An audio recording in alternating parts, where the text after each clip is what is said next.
مجھے فون آتے ہیں ابھی بھی، وہ کہتے ہیں کہ آپ تو ہمارے دل کی آواز بن گئی ہیں. نہیں اگر اس لیے رول گئے کہ آپ کو وزارت نہیں ملی تو آپ سمجھتے ہیں کہ ہمیں رول دیا گیا. میں نے تو کبھی عہدوں کے لیے کچھ کیا نہیں. بشرا بی بی جو ہیں وہ آپ کو پسند کرتی ہیں تو آپ رہیں گے پارٹی میں، نہیں کرتی تو فارغ. آپ یقین کریں ایف آئی اے کے خود مجھے افسران نے، اعلیٰ افسران نے بتایا کہ انکوائری اوپر سے رکوا دی گئی. تو یہ ساری باتیں کھل کے سامنے آ گئی، کوئی ڈھکی چھپی نہیں ہے. تمہیں کون سی گاڑیاں نظر آ رہی ہیں؟ مجھے ایک دن پھڑا آ گیا، ایک محبت نامہ آ گیا عثمان گزار سے. مجھے تو خیر کوئی پرواہ ہی نہیں ہے. I don't care, they can say whatever they like. بسم اللہ الرحمن الرحیم. السلام علیکم ناظرین وائس نیوز کے ساتھ میں اوکیزر بھٹا.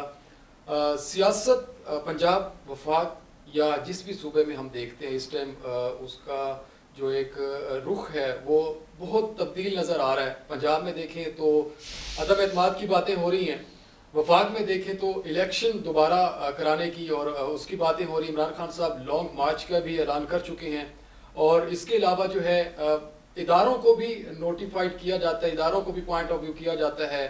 اس کے علاوہ پی ٹی آئی نے اپنی حکومت کے دوران کن کن لوگوں کے ساتھ زیادتیاں کی، اپنے جو ان کے ٹکٹ ہولڈرز تھے. ان کے علاوہ جو ہے پنجاب میں جب عدم اعتماد آیا تو اس ٹائم ان کے رکن تھے صوبائی اسمبلیوں کے، ان کے ساتھ کیا کیا گیا، کیا واقعے پیش ہوئے، جس کی حقیقت پر آج ہم بات کریں گے کہ کیا وجہ بنی کہ جس کی وجہ سے پی ٹی آئی کو اپنے ہی لوگوں سے جدائی حاصل کرنا پڑی. ان لوگ ان سے الگ ہو گئے، اور عمران خان کا جو بیانیہ ہے وہ کس طرح جو ہے اس ٹائم مقبول ہے عوام میں. تو یہ ساری چیزوں کے اوپر بات کریں گے. میرے ساتھ پروگرام میں عظمیٰ کاردار صاحبہ موجود ہیں، منحرف رکن ہیں پاکستان تحریک انصاف کی. ان سے ہم جانیں گے کہ ایک تو یہ منحرف ہوئی یا ان کو کس بنا پہ جو ہے ان کو پارٹی سے علیحدہ ہونا پڑا اور یہ علیحدہ کیا گیا، کیا وجہ بنی اس کے اوپر. میڈم السلام علیکم. جی وعلیکم السلام. کیسے ہیں آپ؟ الحمدللہ اللہ کا شکر ہے. Thanks for coming. Thank you. تو سٹارٹ ہم یہیں سے لے لیں کہ پہلے تو آپ کے جب ہم پروگرام میں بلاتے تو آپ کو پی ٹی آئی کی جو ہے نا وہ سینئر رکن کہتے تھے کہ ہمارے پاس موجود ہے. تو اب ہم پی ٹی آئی کو تو نہیں کہہ سکتے، منحرف کیسے، یہ منحرف کیسے آپ ہوئیں؟ آپ کے ساتھ تو میں نے بہت پروگرام کیے ہیں، اور آپ کو پتہ ہے کہ میں وہ پی ٹی آئی کی جان نثار ہوں جس نے اپنا خون پسینہ پارٹی کو دیا، اور بلکہ اپنی پوری فیملی لائف سیکریفائس کر دی. لیکن بڑا دکھ اور افسوس ہوا کہ جب میرے خلاف ایک بہت بڑی سازش ہوئی پارٹی میں. آپ کو پتہ ہے سب پولیٹیکل پارٹیز میں ایسے ہی ہوتا ہے. تو جو میرا لیڈر تھا عمران خان، اس نے جس لفظ پہ اپنی پوری پارٹی کو تعمیل نو کی تھی وہ تھا انصاف. لیکن اپنے ہی نظریاتی کارکنوں کو وہ انصاف نہ دے سکے، اور یہ بڑے تکلیف کی بات ہے، کیونکہ جب آپ کا لیڈر ہی باعث ہو جائے اور جب اس کو آپ کی آواز سنائی دینا بند ہو جائے تو اس سے بڑا المیہ اور کوئی نہیں ہو سکتا ہے. کیونکہ پارٹی جو ہے وہ ماں جائی کی طرح ہوتی ہے. میرے لیے زندگی کی سب سے یہ ایک ڈیفیکلٹ ڈیسیجن تھی. لیکن جب مجھے جھٹکا لگا تو وہ بھی الیکٹرک چیئر پہ لگا. اچھا. اور پھر اس کے بعد میری آنکھیں کھلی. یا بنا بتائے آپ کو لگا؟